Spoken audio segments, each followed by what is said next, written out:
வினோத வாய்ஸ் நேயர்களுக்கு வணக்கம். நான் உங்கள் கிருஷ்ணவேல். இன்னைக்கு நாம இன்று மேலே என்ன பார்க்க போறோம்னா, நான் நேத்தே சொன்ன மாதிரி தான், எம்ஜிஆரை போல விஜய் வர முடியுமா முடியாதா அப்படிங்கிற செய்தியை பற்றி தான் விரிவாக பார்க்க போகிறோம்.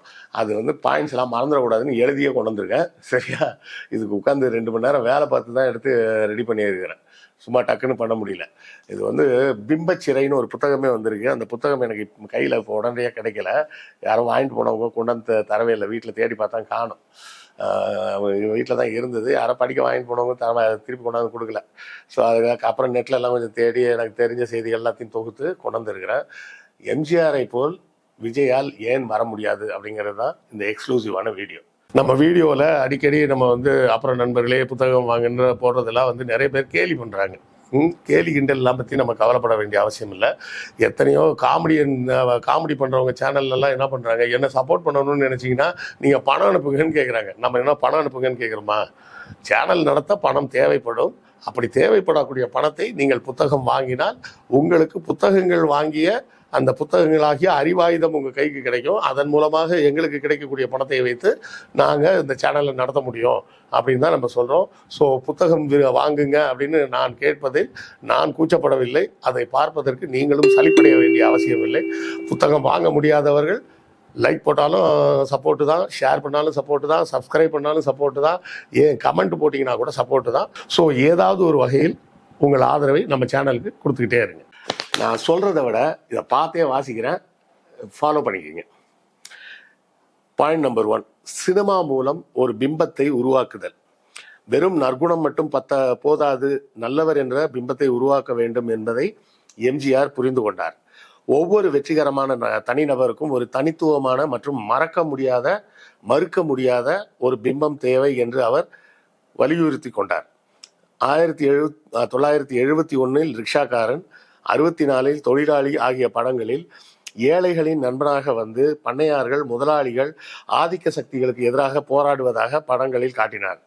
அதன் விளைவாக 25 முதல் 70 வரையிலும் மக்கள் தங்கள் சொந்த சிரமத்தோடு போராடி கொண்டிருந்தவர்கள், போராட ஒருவன் நமக்காக வந்துவிட்டான் என்ற அரசியல் நீக்கத்தன்மைக்கு தள்ளப்பட்டார்கள்.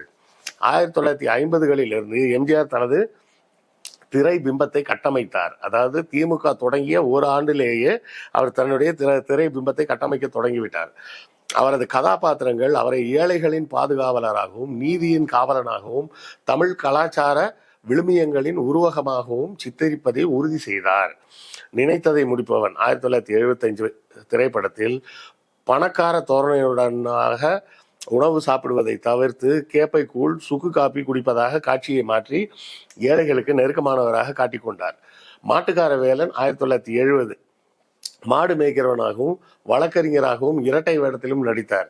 மாடு மேய்க்கும் கதாபாத்திரத்தை பிரதானமானதாக கட்டமைத்து கொண்டார். திரைக்கதைகள், வசனங்கள் மற்றும் பாடல்கள் இந்த பிம்பத்துடன் ஒத்து போகும் வகையில் அவர் மாற்றி அமைத்தார். புகழ்பெற்ற பாடலாசிரியர்கள் கூட அவருடைய அறிவுறுத்தலின் பேரில் அவருடைய ஆளுமைக்கு ஏற்ற மாதிரி பாடல்களை மாற்றி எழுத வேண்டிய நிர்பந்தம் தரப்பட்டது. 1975 இதயக்கனி படத்தில் அண்ணா சொன்ன வழி கண்டு நன்மை தேடுங்கள் என்ற வரி இருப்பதை உறுதி செய்தார். 72 திமுகவை விட்டு வெளியேறியவர் அண்ணாவின் உண்மையான அரசியல் வாரிசு தான் என்று திட்டமிட்டு தன்னை சுற்றி ஒரு பிம்பத்தை கட்டமைத்தார். அதுவே ஒளி விளக்கு 1968 திரைப்படத்தில் நாங்க புதுசா கட்டிக்கிட்ட ஜோடிதானுங்க என்ற பாட்டை பாடி, படியரிசி கிடைக்கிற காலத்திலே நாங்க படியேறி பிச்சை கேட்க போவதில்லை என்ற வார்த்தையை உறுதி செய்தார். திமுக அரசு ஒரு ரூபாய்க்கு படி அரிசி என்ற தேர்தல் வாக்குறுதியில் வெற்றி பெற்றிருந்தது. அந்த காலத்தில் எம்ஜிஆரின் படங்கள் சினிமாவுக்கும் யதார்த்தத்துக்கும் இடையிலான இடைவெளியை மழுங்கடித்து அவரது பார்வையாளர்களை அவரை திரைக்கு வெளியேயும் திரையில் உள்ளதை போலவே அதே கருணையுள்ள நபராக உணர வைத்தன. ஆனால் உண்மை அது கிடையாது. மீனவ நண்பன் படம் எடுத்தாரு, மீனவர்கள் துப்பாக்கியால சுட்டு கொண்டாரு. விவசாயின்னு படம் எடுத்தாரு, விவசாயிகள் மேல சுட்டு கொண்டாரு. இது மாதிரி நிறைய வேலை பண்ணியிருக்காரு. அவரது படங்களில் பஞ்ச் வசனங்கள் மற்றும் பாடல்கள் இடம்பெற்றன. அவை அவரது ஏழைகளுக்கு ஆதரவான மற்றும் ஆதிக்க எதிர்ப்பு நிலைப்பாட்டை வலுப்படுத்தின. இது அவரை ஏழைகளுக்கு ஒரு தேவ தூதன் போன்ற எண்ணத்தை உருவாக்கியது. தமிழ் திரையுலகின் மீதான கட்டுப்பாடு. சக இது 2வது பாயிண்ட். அதுக்குள்ள என்னெல்லாம் இருக்கு பாருங்க. சக நடிகர் சிவாஜி கணேசனுடன் சேர்ந்து எம்ஜிஆர் தங்கள் செல்வாக்கை பயன்படுத்தி கொண்டு தமிழ் திரைப்படத்துறையின் தன்னுடைய முழு கட்டுப்பாட்டை கொண்டிருந்தார். தயாரிப்பாளர்கள் அவரது அரசியல் அபிலாஷைகளை பூர்த்தி செய்வதை உறுதி செய்தார்கள். நீலகண்டன், கே. சங்கர் ஆகியோர் எம்ஜிஆரின் சினிமா நாயக பிம்பத்துக்கு சேதம் வராமல் பார்த்து கொண்டனர். எம்ஜிஆர் அவர்களுக்கு நிதி கிடைப்பதை உறுதி செய்தார். சத்யா ஸ்டுடியோஸின் செல்வாக்கு அவரது பிம்பத்தை காப்பதில் உறுதுணையாக இருந்தது. தன்னுடைய நட்சத்திர அந்தஸ்தை பயன்படுத்தி தமிழ் சினிமாவின் கதைகளின் உள்ளடக்கத்தில் செல்வாக்கு செலுத்தினார். இது அவரது பிம்பத்தை மேலும் மேலும் பூதாகாரப்படுத்தியது. நாடோடி மன்னன் 1958 திரைப்படத்தில் வெளிப்படையாக கருப்பு சிவப்பு திமுக கொடியை உயர்த்தி பிடித்ததோடு உதயசூரியன் சின்னத்தையும் உயர்த்தி பிடித்தார். சக்கரவர்த்தி திருமகன் 1958 திரைப்படத்தில் எம்ஜிஆரின் கதாபாத்திரத்தின் பெயரே உதயசூரியன் தான். இவரது படங்களில் திராவிட இயக்கத்துடன் தொடர்புடைய குறியீடுகள் முக்கியமாக இடம்பெற்றன. இது அரசியல் செயல் திட்டத்துக்கான தளத்தை அமைத்து கொடுத்தது. மூணாவது மெயின் பாயிண்ட், அரசியலுக்கு மாற்றம். 72ஆம் ஆண்டில் எம்ஜிஆர் அண்ணா திராவிட முன்னேற்ற கழகத்திலிருந்து வெளியேற்றப்பட்டு அண்ணா திராவிட முன்னேற்ற கழகம் என்ற தனது சொந்த கட்சியை உருவாக்கினார். அவரது ரசிகர் மன்றங்கள் அரசியல் அணிதிரட்டலுக்கான கருவிகளாக மாறி திரைப்பட ஹீரோவில் இருந்து அரசியல் தலைவராக தடையின்றி மாறுவதை உறுதி செய்தனர். 1972 எம்ஜிஆருக்கு கூடிய ரசிகர்கள் கூட்டத்தையே தொண்டர் படையாக காண்பித்து தன்னை அரசியல் சக்தியாக நிறுவிக்கொண்டார். அவரது அரசியல் பிரச்சாரங்களுக்கு சினிமா பிம்பங்களை பெரிதும் நம்பியிருந்த எம்ஜிஆரின் அரசியல் செயல்பாடு பொதுமக்கள் பார்வையில் நீதிக்கான போராட்ட தலைவனை போன்ற பிம்பத்தை அவருக்கு வழங்கியது. 77 தேர்தல் பிரச்சாரத்தில் தன்னுடைய ஊழலுக்கு எதிராக போராடும் கிளார்க் கதாபாத்திரத்தை அடிப்படையாக கொண்ட நம் நாடு என்ற திரைப்படத்தை அடிக்கடி மேற்கோள் காட்டினார். இதன் மூலமாக மக்கள் மீது என்ன தாக்கம் ஏற்பட்டுச்சு அப்படின்னு பார்த்தோம்னா, ஏழைகள் மத்தியில் இணையற்ற புகழ் ஏற்பட்டது. 1986ஆம் ஆண்டு மெட்ராஸ் கிறிஸ்டியன் கல்லூரி நடத்திய கணக்கெடுப்பில் எம்ஜிஆரின் வலுவான ஆதரவு அடித்தளம் நிலமற்ற விவசாய தொழிலாளர்கள் மற்றும் நகர்ப்புற ஏழைகள் மத்தியில் இருந்ததாக கண்டறியப்பட்டது. படிப்பறிவு இல்லாதவர்களில் 60% பேர் அவரை வலுவாக ஆதரித்தனர்.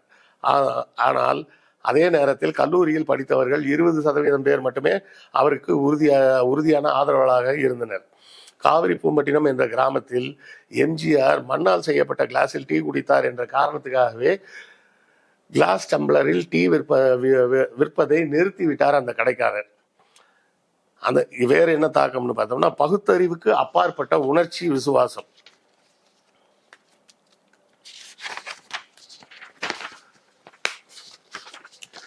அவரை பின்பற்றுபவர்கள் அவரை ஒரு அரசியல்வாதியாக மட்டுமல்லாமல் நிஜ வாழ்க்கை மீட்பராகவும் பார்த்தார்கள். எம்ஜிஆர் தனிப்பட்ட அல்லது அரசியல் நெருக்கடிகளை எதிர்கொண்ட போது பெரும் தற்கொலைகள் மற்றும் தம்மை தாமே காயப்படுத்திக் கொள்ளும் அதீத உணர்ச்சியும் மக்களிடையே வெளிப்பட்டது. 1967 அவர் சுடப்பட்ட போது 50,000 பேர் மருத்துவமனைக்கு வெளியே திரண்டனர். கடைகள் மூடப்பட்டன. தமிழ்நாடு முழுவதும் போராட்டங்கள் வெடித்தன. சைக்கிள் ரிக்ஷாக்காரர்கள் பெங்களூர் வரை சென்றார்கள். ஆனால் கை ரிக்ஷாவை ஒழித்துவிட்டார் கலைஞர். 72 திமுகவில் இருந்து எம்ஜிஆர் வெளியேற்றப்பட்ட போது கடுமையான போராட்டங்கள் வெடித்தன. 60 லட்சம் மதிப்புள்ள பொருட்கள் சேதப்படுத்தப்பட்டது. 1984ஆம் ஆண்டில் அவர் பக்கவாதத்தால் பாதிக்கப்பட்ட போது 21 பேர் தங்களை தாங்களே தீ குளித்து கொண்டனர். மேலும் ஆயிரக்கணக்கானோர் பிற வகையான சுய தீங்கு செய்ய முயன்றனர். யமனை வென்றவன் என்ற அவரது கருத்து அவரது ரசிகர்களிடம் இருந்தது. அவர் சாகா வரம் பெற்றவர் என்று நம்பினார்கள். மத பக்தியும் வழிபாட்டு முறையும். 1984 எம்ஜிஆரின் உடல் நலக்குறைவு காலத்தில் மத நம்பிக்கை அதிகமாக தூண்டியது. காலகட்டத்தில் தமிழ்நாட்டில் 27,000 சாலையோர கோயில்கள் கட்டப்பட்டன.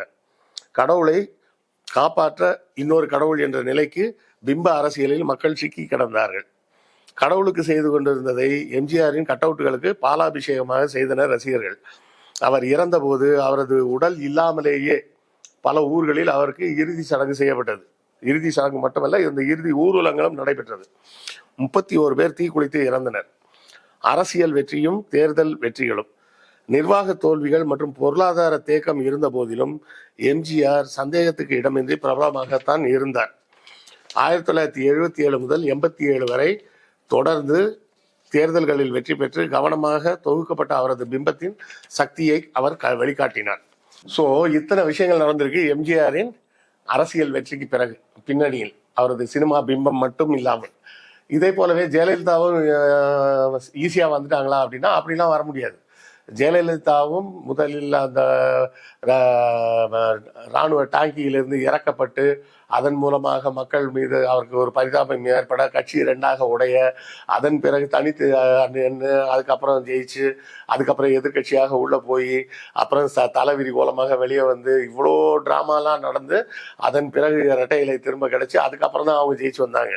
அதற்கு முன்பாகவே ஜெயலலிதா கட்சியின் கொள்கை பரப்பு செயலாளர் என்ற முறையில் தமிழ்நாடு முழுவதும் அவர் சுற்றுப்பயணம் மேற்கொண்டு இருக்கிறார். எல்லா இடத்துலையும் போய் பேசியிருக்கிறார், எல்லா இடத்துலையும் மக்களை சந்திச்சிருக்கிறார்.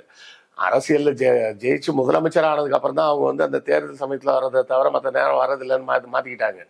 ஸோ இப்படியெல்லாம் எல்லாரும் கஷ்டப்பட்டு தான் வெளியே வர முடிஞ்சதே தவிர விஜய் நினைப்பது போல எளிதாக இந்த விஜய்க்குன்னு என்ன அரசியல் பிம்பம் இருக்கு? எம்ஜிஆருக்கு ஒரு அரசியல் பிம்பம் இருந்ததுன்னா அது திராவிட கொள்கைகள் தான் அவரது கொள்கைகள். அவர் தான் பெரியாரின் பேரன், அவர் தான் எம்ஜிஆரின் அண்ணாவின் தம்பி அப்படின்ற மாதிரியான பிம்பங்கள் எல்லாம் அவர் தொடர்ந்து கட்டமைச்சு தான் அந்த இடத்துக்கு அவர் வர முடியுது. நீங்க நினைக்கிற மாதிரி விஜய் சினிமா ரசிகர் அதனால வந்துருவாங்க அப்படின்லாம் நடக்கவே நடக்காது. ஸோ இதை பற்றி நீங்கள் என்ன நினைக்கிறீங்கன்னு உங்கள் கருத்துக்களை கமெண்ட்ல சொல்லுங்கள், நானும் தெரிஞ்சுக்கிறேன். அடுத்த காணொலியில் சந்திப்போம். நன்றி, வணக்கம்.